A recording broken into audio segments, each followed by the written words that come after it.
Closer, though. Closer jumping aboard that battle bus really quick. Let's touch on predictions, right? Which of these duos we think could end the day in one of those top 8 spots. Now, remember, because of trios, now we're changing it up. Duos means we're looking at your top 8. I've gone with Aqua and Noah Riley. I will always be a fan of Aqua. I will still think back to the summer skirmish when he decided to shockwave down and get a victory royale, and that will always be in my heart. Reese Hub, Pen, and Queasy. Yes.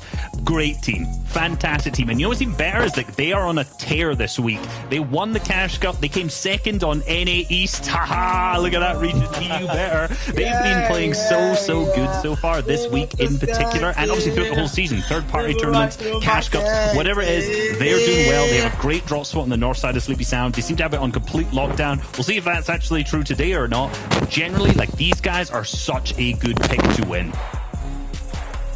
What about you, Boop? Teak and Cammy.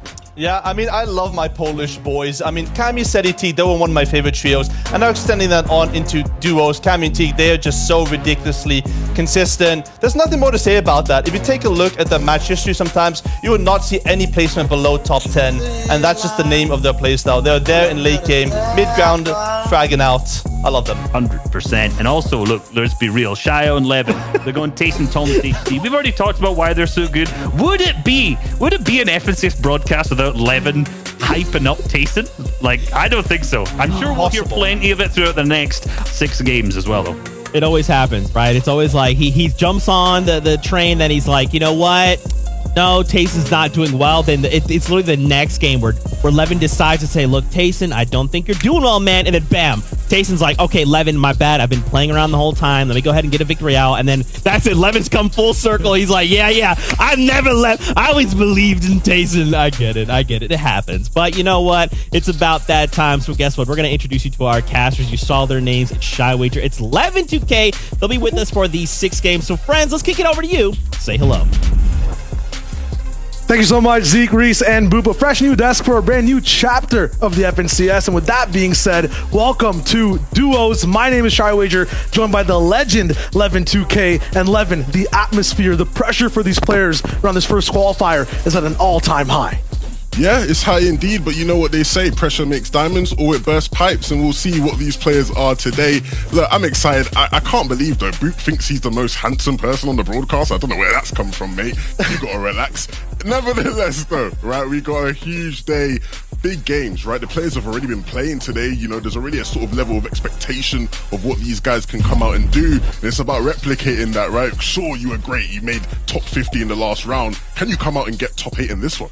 Yeah, and the last round was so different for a lot of players as well, right? One less hour, a few less games than they're used to. It felt like it was impossible to play some of these games. You needed everything to go perfect, or you just basically went home. So after that grueling process, just finally surviving, getting a breath of fresh air, I'm wondering how things switch up here, because Levin, you know, in these rounds going all the way for the finals, it's a very different atmosphere entirely. Plus, every player might be at a new drop because someone else didn't qualify. It's very, very different to the regular game we usually see played in any Cash Cup or different type of Fortnite.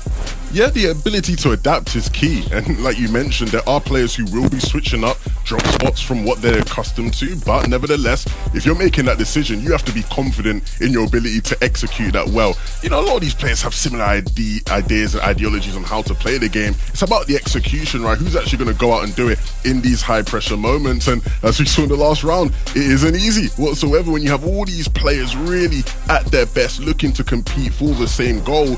You know, you have to be able to do something that separates you, and that won't be easy for a lot of people in the lobby, but again, right, you know, this is your chance to show that you can do it.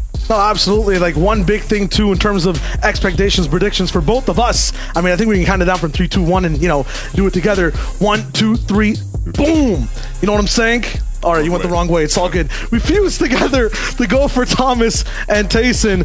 The desk talked about it a bit. You can highlight it a little bit. Why do you like Tayson so much, Levin? Why is it always all in for him? I'll be real with you. this season so far, Taysom Thomas hasn't been the most impressive for them so far, right? Questions about their work ethic, questions about whether they are still two of the best players in the region. But the problem is with these guys is that they have Fortnite mastered, right? When it comes to the fundamentals of the game, they have that down to a T. And then when it comes to just being able to adapt to new metas, it's like this for them, man. It gets so easy. Anytime we're having a conversation about who are the best players in the game, their names will always come up. They've done really well in previous competitions, you know, running up to this one in the past week or so. And so I have no doubt in my mind that they're going to be able to come out when the pressure is highest, when players around them are all wobbly and shaky, and really step up. Absolutely, and we've been watching teams throughout the whole last 12 months of Fortnite, even past that, even more. Now it's all about teammates, that synergy, just being dynamic and adapting to a lot of things happening. You know, you can get punished a little bit more inside the entire duos format. You're not going to have the extra body to protect yourself when things go wrong or to amplify and capitalize on any plays you want to make. That's a big difference too. But with that being said, games are almost underway in just a second. The big thing too, 50 different entities on the map, so many more things to worry about for a lot of players. A brand new map too, Levin, entirely. There's so much to expect for this FNCS. Yeah, look, big adjustments, right? Big adjustments, a whole new map. If you haven't watched any Fortnite for a while, don't worry, we will get you through it, right? Explain everything to you, give you the whole rundown. I think the biggest thing, right, is going into endgames, the fundamentals, who actually has those great dynamics. I think that's why Taysom and Thomas will always be big favorites, because the combinations between the two, beautiful, beautiful textbook stuff, and everybody has to try to get to that level or something there and thereabouts. So I'll be real, I'm super excited to see what plays out today. Yeah, momentum still coming in. Joe and Vino first overall from that previous round. So many different players who just had, you know, maybe different meetings and different types of entire environments around them in the game. Now it's the same players in the same game, and that game is about to start. It's game number 1 of EU in the first qual. Almost there in just a second. 6 total as well that'll be there too. I mean, Levin, it's just, it's nuts, right? Because when you look at just the entire section of Fortnite when it comes to just elite level lobbies into the top 100, 6 games, it feels like a lot. They dwindle down really fast. Yeah, you know, especially when, you know, considering the fact that we're playing for top 8, you know, you've got to have a couple games. Yeah, maybe you can allow yourself 1 or 2 games where things don't necessarily work out. But for the most part, you have to be on it game to game, and you have to be able to adapt game to game. Of course, right, there are always going to be these small tweaks that you have to make. You can see here on the screen, Tilted Towers, a POI has come back. A couple teams going to be dropping there, right? How do you go game to game in terms of what areas you claim, how you come across the teams, all these little micro things that will play into how the story develops over the course of the 6 games. And ultimately things are in your hand as a player. You know, you can't leave things at the end of it and go, oh, I got unlucky here, I got unlucky there. You have to make your own destiny in that sense. Yeah, and the destiny is formed by relationships, and when you look at relationships between teams, it's my favorite part of the FNCS, the beef, Levin. The beef. I love the off-spawn combat. I love, you know, just the stories throughout the season, and I feel like, you know, Boop and Reese touched on it a little bit with Zeke too. Go for Cabin overall. That's where things are about to get superheated. Launch pads, guaranteed to have no problems for the entire game. Available over there, but 3 God Squad ready to go there too.